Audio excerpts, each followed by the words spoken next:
Bienvenue dans ce tutoriel vidéo. Cette vidéo présente le domaine Terre, territoire et ressources du module sur le changement climatique du navigateur autochtone. Dans cette vidéo, nous présentons les concepts abordés dans ce domaine et les instruments pertinents en matière de droits humains. Les enquêtes portent sur la reconnaissance et la protection des droits autochtones aux terres, territoires et ressources, plus particulièrement dans le contexte des lois, des plans et des politiques relatives au changement climatique. Cela comprend le droit au consentement libre, préalable et éclairé en cas de réinstallation, le droit de conserver, de protéger et d'utiliser leurs terres, territoires et eaux, et le droit à l'indemnisation, à la restitution et à la réparation dans les cas où les peuples autochtones sont déplacés de leurs terres. La reconnaissance de ces droits est essentielle pour protéger le droit des peuples autochtones à la terre et aux ressources naturelles contre l'exploitation en raison des politiques ou des mesures relatives au changement climatique, veiller à ce que les droits des peuples autochtones au consentement libre, préalable et éclairé, à une indemnisation et à des voies de recours utiles soient protégés dans les cas où ils soient déplacés ou réinstallés en raison de mesures relatives au changement climatique, veiller à ce que les États soutiennent les communautés autochtones dans la conservation, la protection et l'utilisation de leurs terres, territoires et eaux.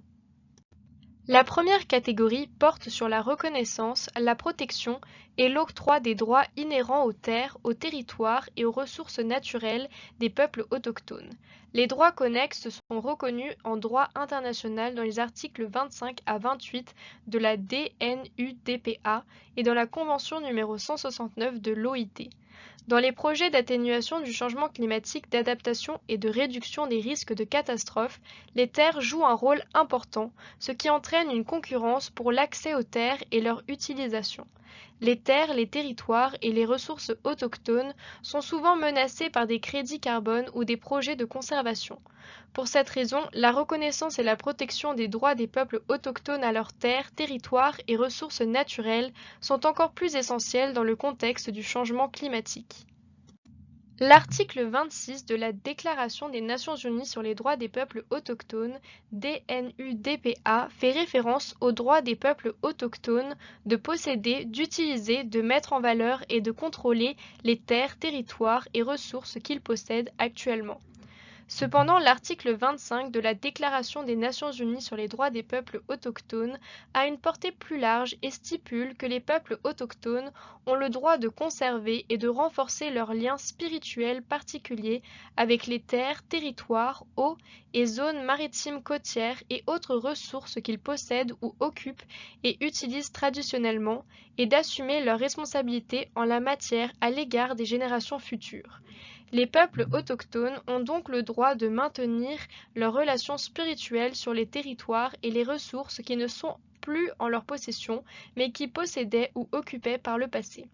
Les organes conventionnels relatifs aux droits humains tels que le Comité des droits économiques, sociaux et culturels des Nations Unies dans son observation générale numéro 26 et le Comité pour l'élimination de la discrimination à l'égard des femmes dans sa recommandation générale numéro 39 ont également souligné ces obligations dans le droit international. L'enquête nationale évalue si les droits autochtones aux terres, territoires et ressources sont reconnus dans la législation nationale, l'étendue de cette reconnaissance et plus précisément si cette reconnaissance figure dans les lois et politiques relatives au changement climatique. Les deux enquêtes permettent de surveiller toute violation de ces droits, en particulier dans le contexte des lois et des politiques relatives au changement climatique. La deuxième catégorie concerne les obligations de l'État de protéger les peuples autochtones contre l'expulsion et d'assurer une procédure régulière dans les cas d'expulsion liés à des projets et mesures relatifs au changement climatique. Bien que les mesures relatives au changement climatique puissent entraîner une concurrence pour les terres, les peuples autochtones sont toujours protégés contre l'expulsion et il doit y avoir une procédure régulière dans les cas d'expulsion liés à des projets et mesures relatifs au changement climatique. Cela doit inclure des processus visant à garantir le consentement libre, préalable et éclairé. L'article 10 de la Déclaration des Nations Unies sur les droits des peuples autochtones stipule clairement que les peuples autochtones ne peuvent être enlevés de force à leurs terres ou territoires. aucune réinstallation ne peut avoir lieu sans le consentement préalable donné librement et en connaissance de cause des peuples autochtones concernés et un accord sur une indemnisation juste et équitable et, lorsque cela est possible, la faculté de retour. Ceci est renforcé dans l'article 16.1 de la Convention numéro 169 de l'OIT. En outre, la protection contre l'expulsion forcée est un aspect essentiel du droit à un logement convenable. Il s'agit d'un droit fondamental protégé par le Pacte international relatif aux droits économiques, sociaux et culturels. Les États ont l'obligation d'assurer à toute personne un degré raisonnable de sécurité d'occupation qui garantisse une protection juridique contre les expulsions forcées. L'enquête nationale vise à déterminer s'il y a eu expropriation des peuples autochtones en raison de mesures et de projets relatifs au changement climatique sans consentement libre, préalable et éclairé. L'enquête communautaire vise ensuite à documenter les expériences des peuples autochtones qui ont été dépossédés en raison d'activités liées au changement climatique et le type d'activité dont il s'agissait. La catégorie suivante est environnement. Cette catégorie est directement liée à l'article 29.1 de la Déclaration des Nations unies sur les droits des peuples autochtones qui énonce le droit des peuples autochtones de participer à l'utilisation, à la gestion et à la conservation des ressources naturelles dans les aires protégées. Par exemple, dans le contexte des mesures relatives au changement climatique, le stockage du carbone par la conservation est souvent utilisé comme stratégie d'atténuation du changement climatique. Cela peut mettre en péril les droits des peuples autochtones d'utiliser, de gérer et de conserver les ressources naturelles dans les aires protégées. Ces droits sont également renforcés dans des normes contraignantes.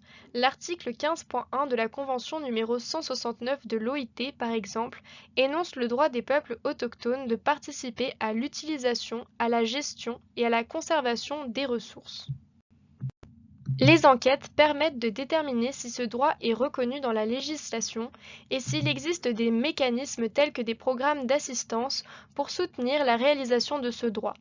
Elles documentent également les expériences de tout programme d'assistance pour soutenir la réalisation de ce droit. Les questions relatives à l'indemnisation, à la restitution et à la réparation ne se trouvent que dans l'enquête communautaire. L'État a l'obligation d'accorder une réparation effective aux peuples autochtones pour tout acte d'expropriation dans le contexte du changement climatique ou des lois politiques ou activités connexes.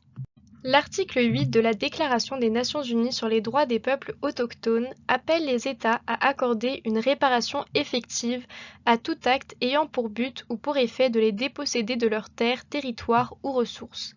Cette disposition est renforcée par une norme internationale contraignante dans la Convention numéro 169 de l'OIT qui stipule que lorsque le retour sur les terres traditionnelles n'est pas possible, les peuples autochtones devraient recevoir des terres de qualité et de statut juridique égaux à ceux des terres qu'ils occupaient précédemment. Cette question de la réparation, de la restitution et de l'indemnisation adéquate est également liée au droit fondamental à un recours qui est consacré dans les instruments contraignants des droits humains. Cela inclut le Pacte international relatif aux droits civils et politiques qui stipule que les parties doivent veiller à ce que toute personne dont les droits ou libertés ont été violés dispose d'un recours utile et qu'une autorité compétente judiciaire, administrative ou législative statue sur les droits de la personne. En résumé, la réparation fait référence à la nécessité pour les États de fournir l'accès à des procédures de recours utiles. La réparation peut impliquer une décision de justice revenant sur la décision de l'État d'exiger la réinstallation. La restitution comprend le droit au retour et le droit des peuples autochtones de retourner sur leurs terres traditionnelles. L'indemnisation fait référence à ce qui est accordé en reconnaissance de la perte.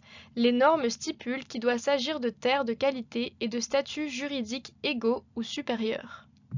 Les questions visent à déterminer si une réparation, une restitution ou une indemnisation adéquate a été reçue pour l'expropriation des peuples autochtones ou l'utilisation ou l'exploitation de terres, de territoires et de ressources en raison de projets ou d'activités liées au changement climatique. De plus, elle détermine si l'indemnisation tenait compte de valeurs non marchandes telles que la valeur culturelle, religieuse, spirituelle et environnementale.